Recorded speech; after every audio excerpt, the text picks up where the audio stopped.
Grounds, a satire by Jordan Spena. You call it hill, shrouded in early morning fog. Miss Gory and Miss Clutterbuck glide into view from opposite directions, squaring off for a moment before turning to look forward across the river. They both don pleasant smiles.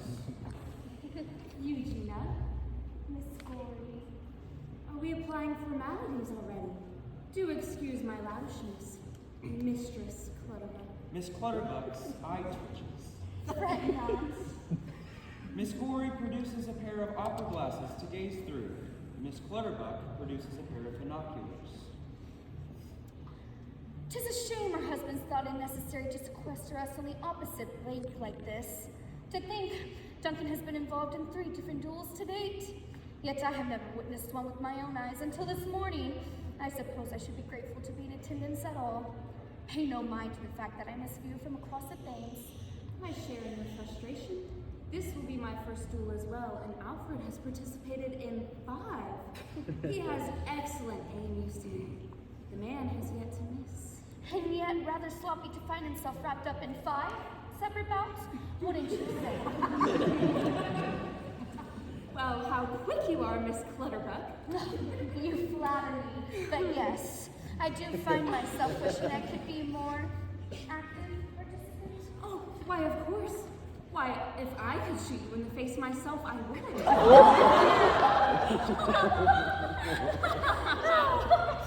Oh, Miss Gory, perhaps you could humor me for a moment. Oh, perhaps I could.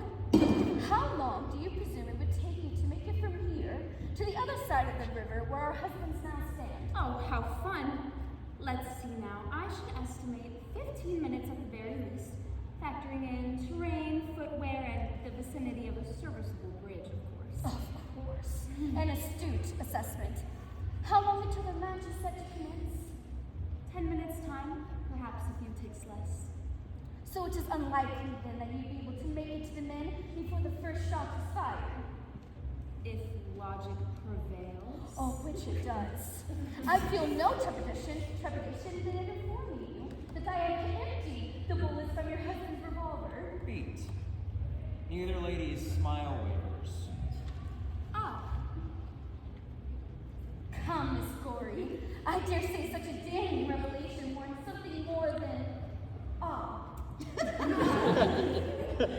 And generally it would, were it not for the fact that I myself have covertly removed bullets from your husband's revolver. How symmetrical us. So there shall be no casualties. A lucky day.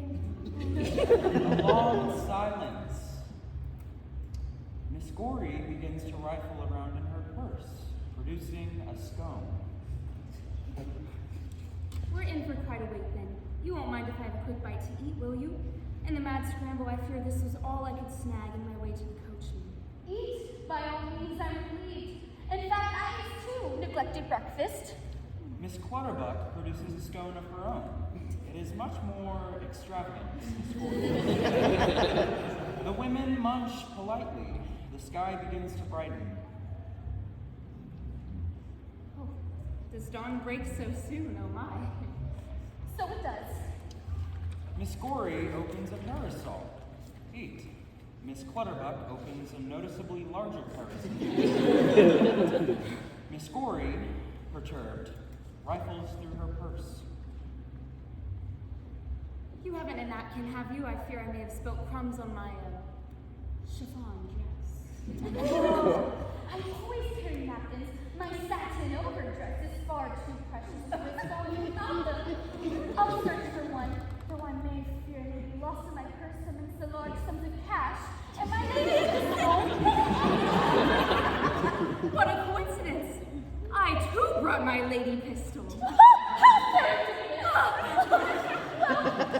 No napkins in. The ladies continue eating, glancing at each other, picking up the pace until they are racing to see who will finish their scones first.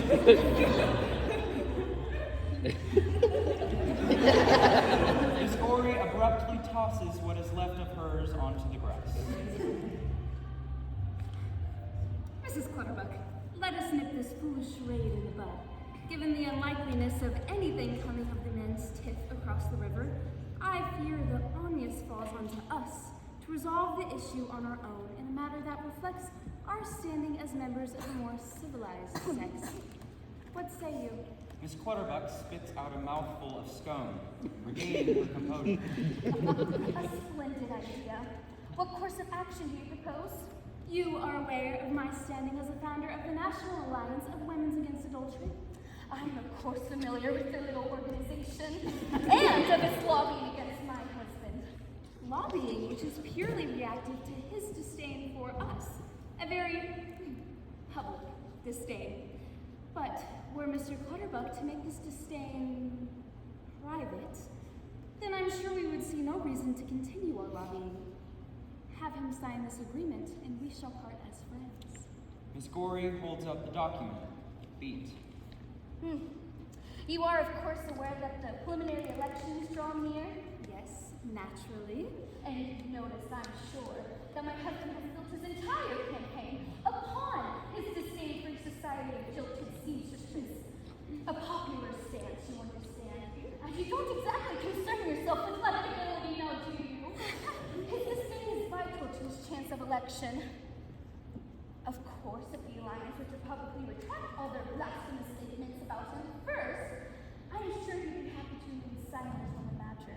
Which we will be happy to see through just as soon as Mr. Clutterbuck provides a signature. Which he will be happy to see through just as soon as the Alliance... Do you really think yourself in a prime position to negotiate, Mrs. Clutterbuck, given that this is you who created the mess in the first place? I'm sure I don't know what you mean. Oh no.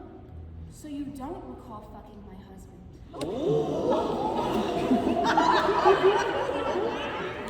I suppose I do remember that bit. As do we all. But, as I am Christian, I am willing to forgive your fragile heart for its careless blunder, provided I receive that signature. I am indebted in your kindness, Miss Gorey. But let me assure you, there was no blunder. It was all quite intentional. I meant to beg your husband, and so I did. There was no mistake, and certainly no matter of the heart. Oh, of course. Excuse me, I suppose your libidinous indiscretion was purely political. It was. You placed yourself on such a pedestal, Miss Gorey. You wheeled to society as if an infant wheels a rattle. Something had to be done. So yes, I seduced your husband, and since men receive sole credit for everything, a fact that has worked exclusively against me up until this point, I felt confident that the blame would be placed not on him and I, but on him alone. Which it was, and thus the Gorey house falls, and mine is left standing. This honest, picturesque marriage you so readily weaponize no longer exists, nor does your credibility as the Alliance's chairman. Have you any questions about my blunder? Beat. Miss Gorey contemplates homicide. You snake! How dare you! I, the snake! Let us not forget that it was you who told my husband the news of the affair. You knew he'd be forced to defend my honor. You knew the minute duel. I, for my part, have been perfectly content publicly humiliating you and your family without bloodshed. You lush bloodshed was inevitable. 'Twas not. 'Twas so. 'Twasn't. Tis. It would have been avoidable if you were not such a twat. What the toddler! Crone. Jezebel! Wait! Does it not strike you as bizarre, Mrs. Clutterbuck, for a woman of your status to stoop so low to have a dalliance with a societable nobody just to discredit his wife? And then to fail to do so embarrassingly, and yet refuse to provide the signature that could be your one lifeline? Is it my lifeline or your own? It is not lost on me how you condemned the gentleman to a duel amongst himself before news about the indiscretion could be leaked to your supporters. And now that you are no longer guaranteed a quick and quiet resolution, you produce this contract. guaranteeing silence about the affair via other means. That strikes me as bizarre. To find you laying at the very feet of a woman who wreaked havoc upon your household. To witness you fight tooth and nail to protect the reputation of a man who's clearly revolted by you, and who certainly currently stands like a city duck, completely oblivious of his lack of artillery.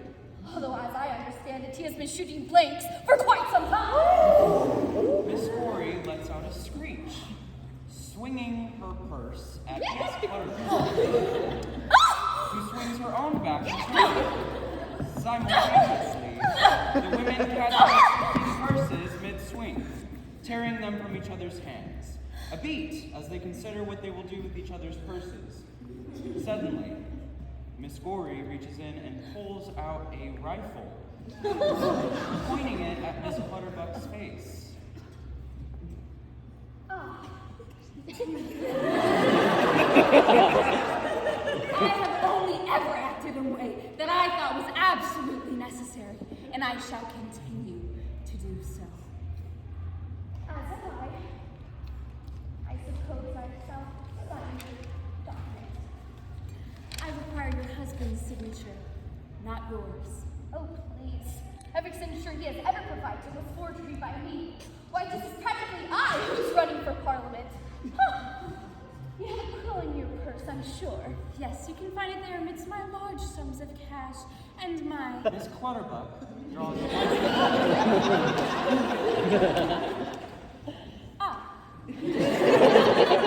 you think Mr. Gorhey would shed a single tear if I shot you dead here and now? Do you think Mr. Gorhey would shed a single tear if I shot you? Right here and now? I would certainly hope so, given the sizable sacrifice you made to jump in the sheets with him. Shall we find out?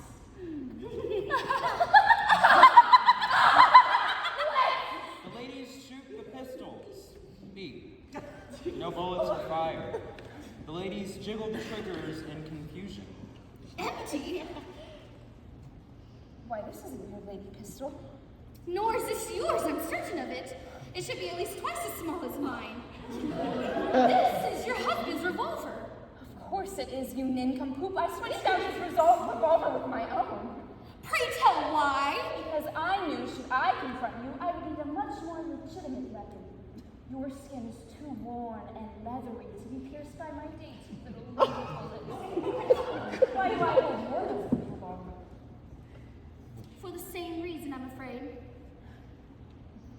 Really, Mrs. Clutterbuck, if you insist on playing dirty little tricks, can't they at least be original? Well, I always said my cleverness would get in my own way, as did incidentally your Alfred. Typical. Those pigs. Those oafs. Those bumbling. Conniving horses. This is entirely unacceptable. The women babble in incredulity for a moment before taking each other's hands. Come, let's give him a firm talking to. Let's. This could have been an absolute disaster. To think they've been holding our lady pistols this entire time, completely impervious to. Dear God. If we have the empty firearms, that means they have. Beat. Miss Gory is struck with understanding. Oh. The ladies snap their heads forward across the river, eyes wide. A deafening gunshot. Beat. Miss Gory and Miss Clutterbuck look back to each other in shock. End of play.